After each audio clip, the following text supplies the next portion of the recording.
Welcome to another episode of Wisdom Personified Conversations with Dudu Msomi. This day we are going across the ocean, not really actually, just across the borders, to Tanzania. Mrs. Scholastica Kimaryo, an amazing giant of our continent. I really enjoy hearing her speak and look out for her. But today, we are here, Wisdom Personified. How are you, Auntie Schola? Blessed and highly favored, thank you. And how are you? Thank you for your time. It has been quite a day, which our viewers will not know about. But it's such a pleasure having you on our series. I've really been looking forward to doing this. You were born in a peasant farming environment. Can you tell me a bit about your upbringing? What are your most treasured memories as a child? Right. I was born in a village on the slopes of Mount Kilimanjaro. So we are peasant farming folk. We grow maize, coffee, bananas, this mixed farming. So life in my village, everybody worked very hard, children included. So I liked the festivities, when there was a newborn child, when there was a wedding, or there's a feast, a Christian feast, or a family ceremony, because then not only did you stop working, you will see all your friends, your cousins and nephews and nieces. You will actually also have nice food cooked. You have room to play, So all the holiday, and including Sunday. Sunday, we would even go and, wear nice clothes, go to church, come back and eat nice food and play. And that was really, for me, that was nirvana, playtime. It was so rare that when it happened, I enjoyed it thoroughly. It sounds so angelic, actually. It reminds me of some of the African literature I've read, but it's really beautiful. I didn't grow up like that, so it's something that I romanticize about. I've heard you say in your past interviews, you say none of us are leaving this life alive. So give yourself permission to succeed. What do you mean by that? Exactly that. I learned very early that if you want anything important done, you better do it yourself. And if you don't have the guts to do it, it won't happen. So at age what? Between 9 and 10 was time for me to go to grade 5. And at home in those days, very few children went to school and even fewer girls did. So once you go to grade 4, it was like, I don't know, from 4 these days or from 6 maybe, because they felt you already know how to read and write. You were baptized as a child. You have received Holy Communion. You've received confirmation. Now, as a girl, you are ready to go home and wait to get a spouse and be married. So the parents can get lobola and grandchildren. Wow. Now, I actually looked around. I didn't like very much the way, the sort of situation around us. Not only did children and women work very hard, but I also would look at the church. We went to school in a mission. It was well developed. I saw white priests and black priests. I saw white nuns and black nuns. And I saw the ones who worked in the kitchen or on our school floor were the ones who had not gone to school. So I learned, if I want a better life, I better get out of the village and go to school.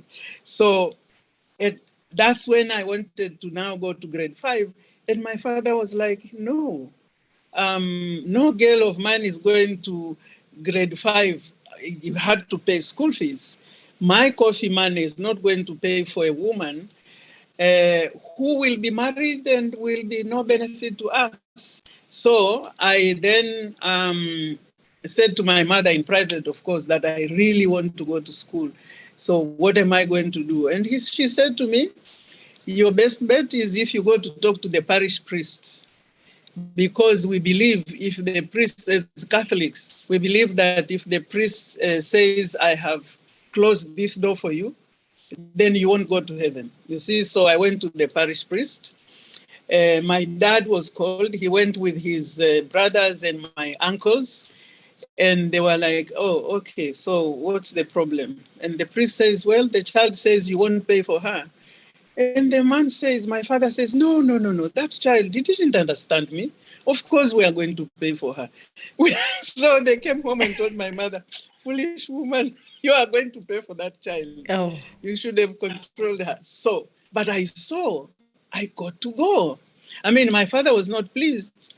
But I was happy that I went to school. I went to grade 5 and then went to higher, secondary and university. And the other children and people in my village are saying, but girls are not supposed to go to school. She'll get pregnant. And I said, no, not if I am in charge. So I learned through life, even in my work, I really always, I worked with the United Nations for 31 years. And I learned that there is the mandate. But then there is what you are willing to do as a leader, especially for those of us who are paid on behalf of poor people. I worked with UNICEF for 23 years, children, women. So every country I went, I would look and say, okay, so what difference can I make here? Yeah. Meaning then I had to learn how to push the envelope, within the goalposts. But you have to know the goalposts, and then you have to have the moral courage and emotional fortitude to do it. If you did it, honestly, anything of importance only happened if you gave yourself permission to do it. And that is one lesson I learned. And I encourage governments, I encourage my friends, I encourage the people I teach that you can do anything if you put your mind to it. And I am a living example of how a girl comes from a village and all the way to the echelons of the United Nations. So, yes, it was from my life experiences that I learned, no one is coming out of life alive. So what am I playing safe for? Yeah. Let me go out there, and and I appreciate it because I say this to people because otherwise we have been brought up to be people pleasers, I don't know when you went to school, but with us, every month there would be, you'll be given stars, or you'd be given demerits. So, it's, so a girl of the month or the boy of the month. And somehow you were rewarded for conforming, for complying, but you were seldom rewarded for being creative. And I made a decision long ago.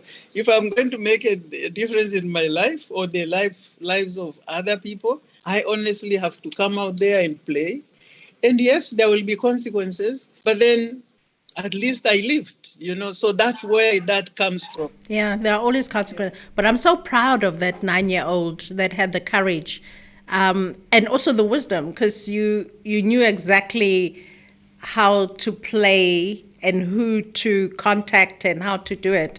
That's already showing a lot of wisdom. But if I have to ask you, what's your unique value proposition as an individual? What makes you memorable? Well, that's a very interesting question because in the way I look at myself and the way I have lived my life, there are two types of people who know me. There are those who really like me, would go to battle for me. And then there are those who would like, when are we going to see the back of her?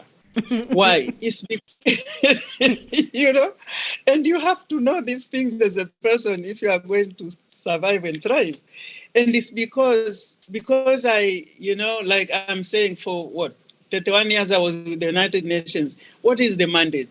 Is human rights, is development, is a fight against poverty, is the well-being of children. So I had a perfect mandate.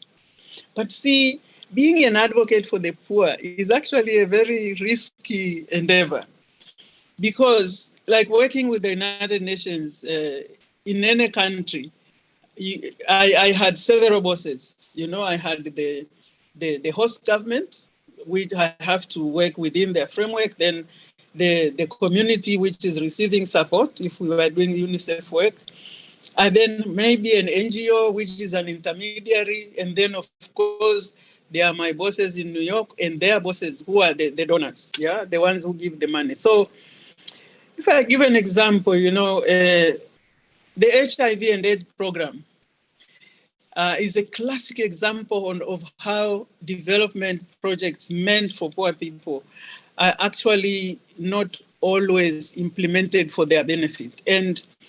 But I always found a way. And this is why, for me, I understood that, as you said, life is about power. It's about power brokering. So if I am a mayor civil servant with an emphasis on servant, but I have resources from a richer person who wants me to implement them in a set way for the benefit of the poor, then I have the choice.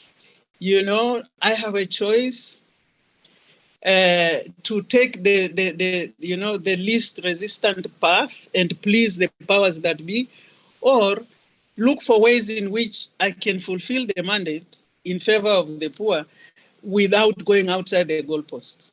And whenever I did that, the beneficiaries would be very happy. But my bosses would be like, but that's not what we told you to do. And I'm like, listen, I used, you pay me to think. I've gone to school. I have an MSc in social policy, planning, and participation in developing countries. I have other skills as a communicator, as a former journalist. So I thought if we use planning methodology, first of all, we found out what the problem was. So I would sponsor a research project. What is the situation of children and women, say, in South Africa? Now, on the basis of that, you will get data that will show you what the problems are for the poor and what should be done about. So by using very scientific planning methodologies, I learned to play the game in favor of the poor. But quite often, at the end of the day, my bosses and a number of the donors, say, for instance, in the case of HIV and AIDS, I got into a lot of trouble. But the country I was working for was very happy with the result. Yeah. And they adopted the whole program because it came from research. But so that's why I'm saying, the donors were really very unhappy with me. And I can say that now I'm a private individual. Some of them were very supportive, but others were not always. So it depends on what it is you are doing. So for me, because I've lived most of my life as a development worker, a human rights, person, as a person fighting for the dignity of children and women, I've always had to choose. And you can't say that nothing is non-partisan. I choose to work for the mandate of the poor. And that is also the proclaimed mandate of the donors and of my bosses. So at the end of the day, they couldn't quite say I didn't follow. Yeah. But they were not happy with the outcome. So they wouldn't call you a rebel, though, because you are a rebel with the cause. Yeah, but that is not fun for them. It was fun for me. Yeah. It was fun for me. And I was working in my country. I also said I will only work in Africa, so I would go to battle for my people. Yeah. And whatever scars I got, they worked and well. There were many, they went well. So you asked me what would I be remembered for? It depends on which side of the coin you are. Yeah. If you are pushing the envelope, for the poor, but you are using methods which are not clear. If you like when I use planning instruments, it's not possible for you to disregard what the data is telling you. So I learned to really use data in favor of the poor. But there were people who were like, that's not what we wanted her to do. And sometimes it was about business. Do you know how much, when we did this issue of HIV and AIDS in Lesotho, there was a lot at stake, But the Lesotho government was very happy. They were very proactive and they came up with the program.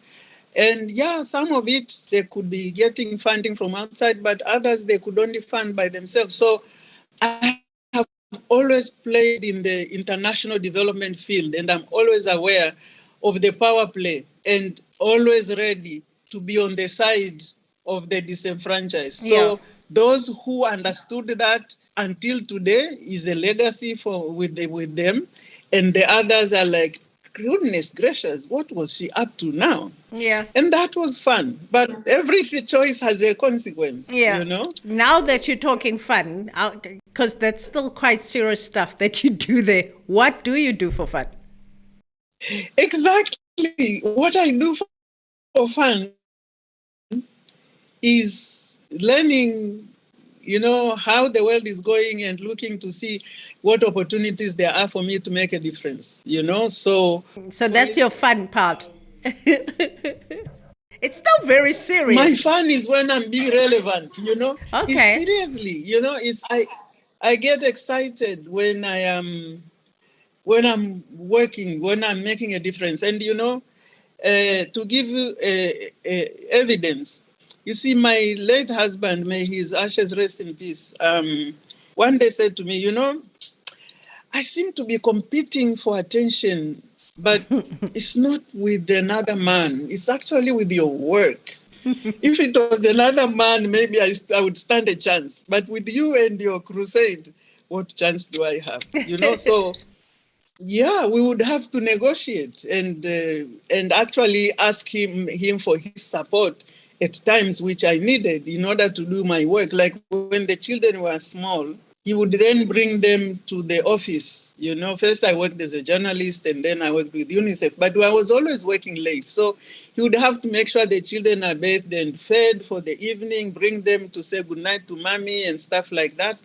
But yeah, my sweet spot is when I'm making a difference, you know. So when I was retired at 60, I mean, I suppose my employer decided I was being paid too much. They can employ a younger person and pay them less. Maybe he or she would even be more knowledgeable. I decided to go back to school. I used my pension fund to go back to university, sit in that stressful situation worrying about passing exams, but I was going to learn mind, body, energy medicine so that I can now use the knowledge and experience that I got from my work to make a difference in the lives of people. So now I actually share knowledge, skills, and tools on how to discover and unleash your highest potential, mind, body, spirit. Do Yeah. you know how clever I would have been if I knew those things when I was younger?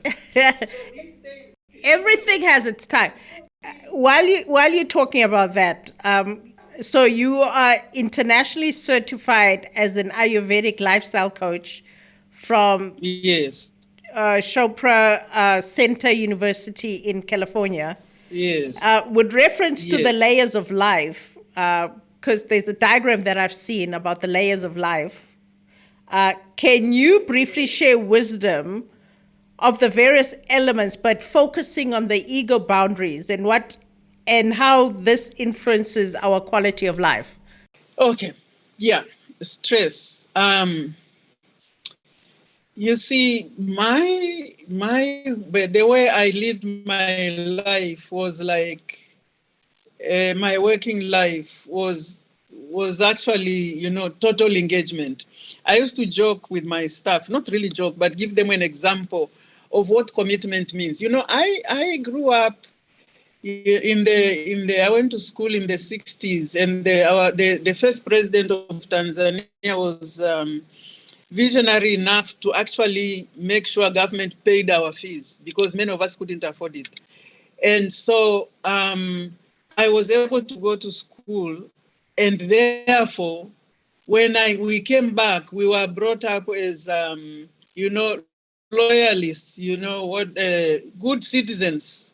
People commitment to development was number one. We are the Uhuru generation in my time. So making a difference was a very important issue in our lives. So I worked really hard, and I always believed that with God and I, we were invincible. And for many years we were, until one day I kind of felt that no, yeah, today I am not myself. Something has gone wrong. I've lost him. I can't find, you know, the center cannot hold. And then I came to realize the importance of stress in my own life and why I was feeling burnt. And that's when I went to learn about these things, is that in terms of layers of life, you and I are a number of things. First, we are mind, body, and spirit. And without explaining the details, but so many of us tend to live in the body. But actually, and then we also do not realize the significance of our minds and our thought processes on the outcome of our lives, beginning with our wellness. And then we have spirit. So you find that most of us live in the flesh. We are not mindful of what is happening because of what we are doing. And spiritual, we actually do not seem to understand that you and I are eternal spirit beings having a temporary human experience. So that is the first layer of life. Then you and I are also energy. Energy and information. I mean, have you ever met somebody who you didn't know but didn't like at first sight? You know why? Because our energies speak. And we know about energy. You know, the energy can be measured in hertz, actually. And you and I are vibrating at very high levels, frequencies. But we know about theta, beta, and those things. But you really and I, we are really, the biggest part of you and I are energy and information. And the thing about the ego is that the way God created us, if you believe in God or whoever made us, is that your mind and body, actually, they are very closely linked. Mind, body, spirit. That's why we don't even put a full stop. We are one. And because we are one of the things that we has been put in us is that your body and mind are your feedback mechanisms. So one thing that was put in us, all animals, is actually the self protection instinct. You know, you become alert to danger. So the primitive brain or the amygdala is the one responsible for the ego. And the primitive brain actually alerts you of danger. It's very sensitive, and it's also very much linked with your subconscious mind. The subconscious mind is the mind which you and I are sitting here. We don't have to worry whether or not we are breathing, the blood is flowing, you know. So the subconscious mind is taking notes. And the ego then is given a bad name, really because of our own interpretation. But the ego is supposed to protect you and I. So you will feel, and that if you really like listening to your body, you will know when you are feeling uncomfortable. That is feedback. Now, quite often, many of us have not been aware of the importance of listening to your body and honoring your body. So when the amygdala hijack tells you that we are not happy and you are actually angry at somebody because they've crossed your boundaries, it's actually an indication that there's something in you and I that needs to heal, you know? So, but if you don't know about the ego and how to work with it, then you become ego driven. And really, you know, to the extent that people can become so angry that, I remember, for instance, Yanda Holyfield and Mike Tyson when they were fighting. And Michael Tyson reached the stage where he beat off the ear of his. Yes. You see, that if I was his lawyer, he probably should not have gone to prison, because that was a classic moment of amygdala hijack. You know, the guy realized, I'm going to lose in front of a global audience. My reputation is in tatters, and without thinking, he bit off the ear. It was not going to help him, but Yeah. something moved him, you see. So in that case, he had actually one of those moments when he had an amygdala hijack, and that is when you can commit a crime and be cleared for insanity. Oh, So wow. the ego is something we need to understand well. Yes. It does help work very closely. It's part of the subconscious mind. It is protecting you and I. And if we want the ego not to be so always making us fight or flee or freeze, then we have to do, among other things, to have lessons in terms of awareness, to also do meditation, to work with yourself. And that is really a great deal of what we do. And all of that. So stress then is the strongest indicator that you need healing. And if you are not able to heal from the things that are stressing you, then your ego will always protect you.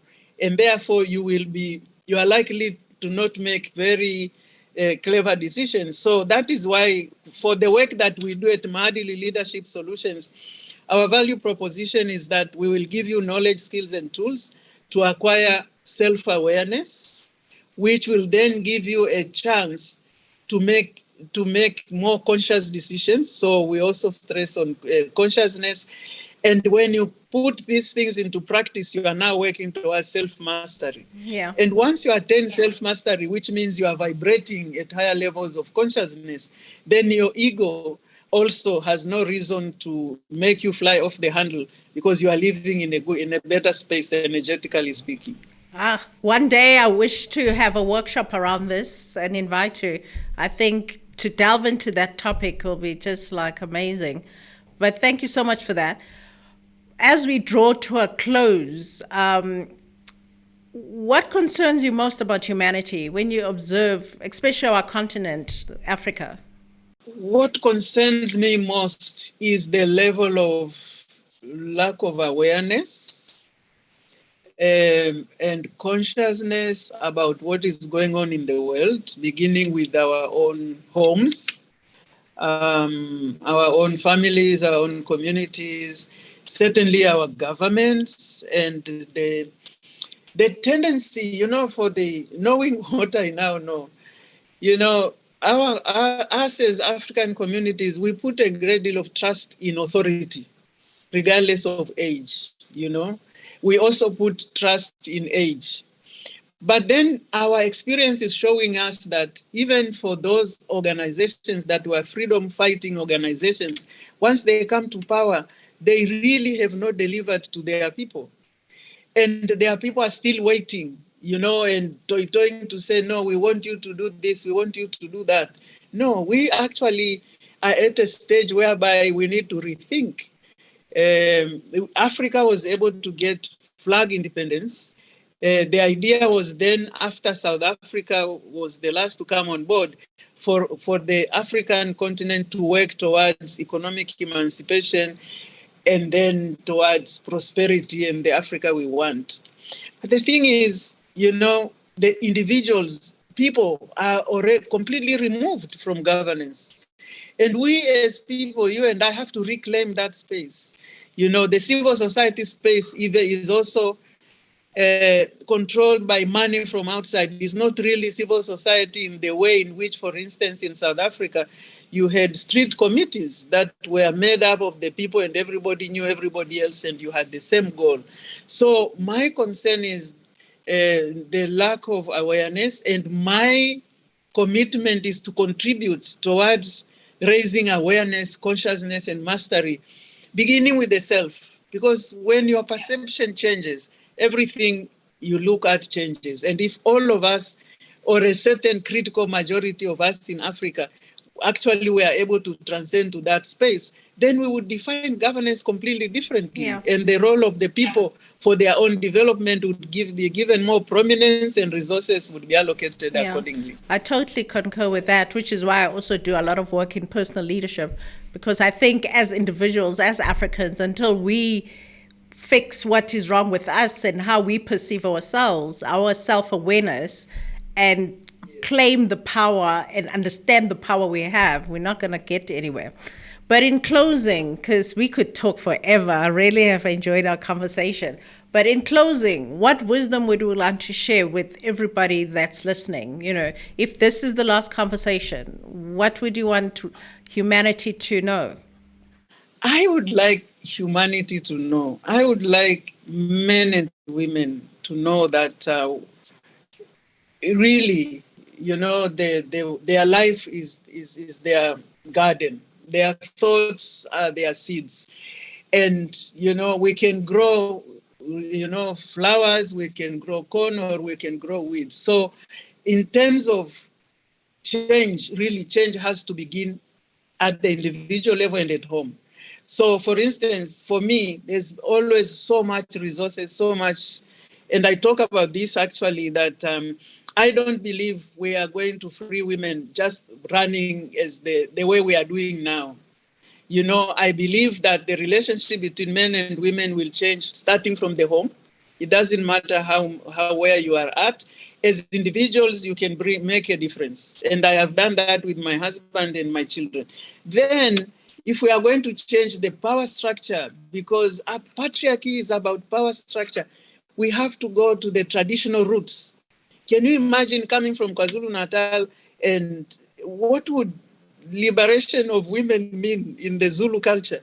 You have to have that conversation there, and then let people decide, not come with, far-fetched ideas from wherever, which actually divide our people. We are now divided by gender, we are divided by race, we are divided by culture, we are divided by politics. We are, all of these things are divisive of us. Let us have a systems thinking approach. If we were to change the status of men and women, what would it take? Yeah. And then determine that, not come with this, programs that come from abroad, already prescribed, and then doing things that does not change the power structure at the domestic and personal level. How much am I willing to work with my husband, in order for us to be partners? It takes decisions, and what is in it for the men? We have to discuss with them, and so that is a win, and not, honestly, do not want to hear, well, yeah, it will be said, but I really believe that change has to begin from us. We need to, as human beings, as people, to recapture our place in our own development and in our own salvation. Men, women, children together, not separately. I must say your relationship with your husband was very inspirational. Just some of the stories that you share. He was a very progressive husband. I wish to attract that kind of man for myself. But thank you so much for this conversation. So now you understand why we're having this conversation. It's been such an amazing conversation. Until next time, Wisdom Personified, Conversations with Dudu Msomi. Auntie Schola, thank you so much.